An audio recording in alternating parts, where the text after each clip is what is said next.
Et bonjour tout le monde, j'espère que vous allez bien. Vous êtes sur la chaîne Goût et Saveurs. Aujourd'hui, je vous propose des biscuits sans farine, sans sucre, à la base du fruit nerprin.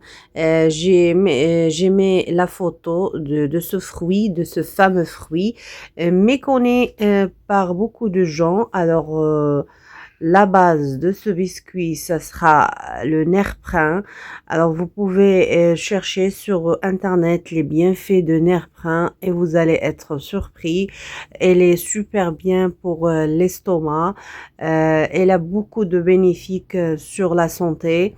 Alors, ce biscuit est idéal, bien sûr, pour les gens qui suivent des régimes, pour les gens diabétiques, bien sûr. Comme je vous ai dit, elle est sans farine blanche, sans sucre. Restez avec moi jusqu'à la fin. Donc, la base de ce biscuit, c'est la farine de nerprin. Et on passe à la recette. Alors là, j'ai la farine nerprin, comme je vous ai dit. Donc, c'est un fruit, si vous voulez sec, c'est une plante. Bien sûr que vous devez passer dans le mixeur jusqu'à vous aurez une farine, comme vous pouvez le constater. Bien sûr. C'est une farine, comme vous pouvez le voir, qui vous donne l'impression que c'est du cacao. Euh, Ça ressemble beaucoup. Donc là, j'ai à peu près 400 grammes de farine de nerprin. Et je vais rajouter ici des graines de sésame que moi je les ai lavées. Mais si vous l'avez propre, vous pouvez l'utiliser comme ça sans les laver. Moi, je les lavais. J'aurais pu les passer dans le four aussi pour question de les griller un peu, mais c'est pas grave. Je les ai lavés et je les ai rajoutés direct sur la farine de nerprin, comme je vous ai dit. Voilà. Les graines de sésame aussi, c'est bien, c'est très très bien pour la santé. C'est des graines, franchement, avec beaucoup de bienfaits. Comme vous pouvez les constater, ça collait un peu dans l'assiette parce qu'ils étaient, comme je vous ai dit, mouillés. Je les ai lavés. Là, j'ai fait des chocolats pour un peu le goût. Si vous avez des pipis de chocolat, ça serait mieux. Moi, j'avais pas, j'avais que du chocolat. Moi, là, j'ai mis du chocolat 85%. Vous pouvez mettre selon votre goût. Il y a 70%, il y a normal.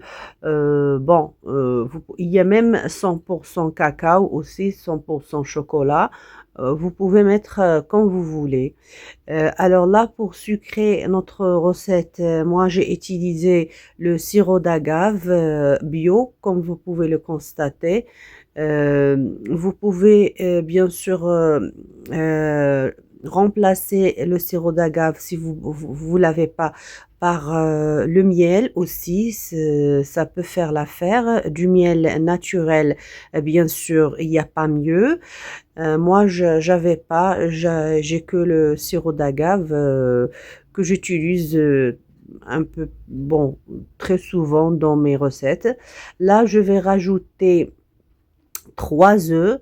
Au début, j'ai opté que pour 2, mais apparemment, j'avais la farine, la quantité de farine était plus forte, donc je mélange. Alors, vous mélangez au fur et à mesure, vous rajoutez et vous mélangez et vous allez constater. Si vous constatez que votre mélange a besoin des œufs, vous pouvez rajouter toujours. Donc, j'ai ajouté une. Et après, j'ai constaté que j'aurais besoin d'une autre. Donc, en total, j'ai mis 3 œufs finalement. J'ai mis 3 œufs. Donc, et vous continuez à mélanger. Donc, comme vous pouvez le voir, la farine, elle est facile à travailler. Donc, vous continuez à mélanger jusqu'à vous aurez une pâte homogène. Comme vous pouvez le voir là, je rajoute la troisième œuf. Voilà, et je continue à mélanger. Voilà. Là, franchement, en ce moment, j'évite d'utiliser la farine blanche. Si vous voulez toujours, ça veut dire des recettes comme ça, n'hésitez pas à me le laisser dans les commentaires. Alors là, c'est bon, j'ai bien mélangé la pâte. Comme vous pouvez la voir, j'ai eu une pâte comme ça. On a l'impression, comme je vous ai dit au début, que vous avez du cacao dedans, mais non. Là, j'ai un récipient avec de l'eau tiède ça va vous servir à ce que la pâte ne colle pas dans votre main. Alors, vous mouillez les mains avant de faire des boules. Voilà, et je commence à faire mes boules de pâte. Franchement, il y a des gens qui, vous pouvez les peser si vous voulez vraiment faire des boules qui ont la même forme et qui ont le même poids aussi. Vous pouvez les peser dans la balance de la cuisine, bien sûr. Moi, j'ai pas fait ça. Franchement, j'avais pas le temps. Alors, je commençais à faire mes boules tranquille. Voilà.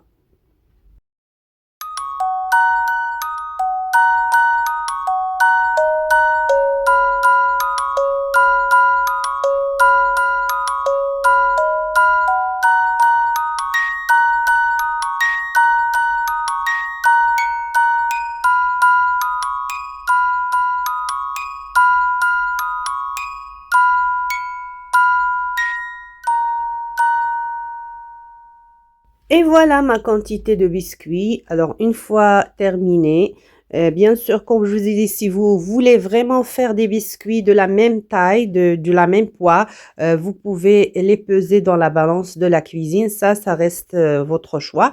Moi, je l'ai fait comme ça, à la nature. Donc, alors, reste à mettre dans le four.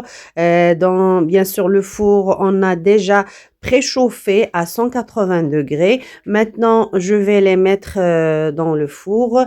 N'oubliez pas, bien sûr, à mettre un papier cuisson sur votre plateau de four. Et voilà le résultat final. Nos biscuits sont prêts. Ce que je peux vous dire pour la recette, donc c'est une recette, comme on a dit au début, ce n'est pas une recette sucrée. Ça peut vous paraître un peu désagréable pour les gens qui sont habitués au sucre. C'est vraiment, il faut s'entraîner. Moi, c'est un conseil que je peux vous donner. Il faut s'entraîner au début à vraiment baisser le sucre et après, petit à petit, on peut bien sûr apprécier les aliments sans sucre. Sur cela, je vais vous dire, portez-vous bien et prenez soin de votre santé. Si vous avez des questions, n'hésitez pas à me laisser dans le commentaire. N'hésitez pas, bien sûr, à vous abonner pour vraiment m'encourager à chercher et à partager avec vous les nouvelles recettes. Comme vous pouvez le savoir, c'est un travail qui prend du temps et qui mérite d'être encouragé. Sinon, on ne peut pas vraiment continuer à partager les bonnes choses avec vous. Sur cela, portez-vous bien. Au revoir. Merci.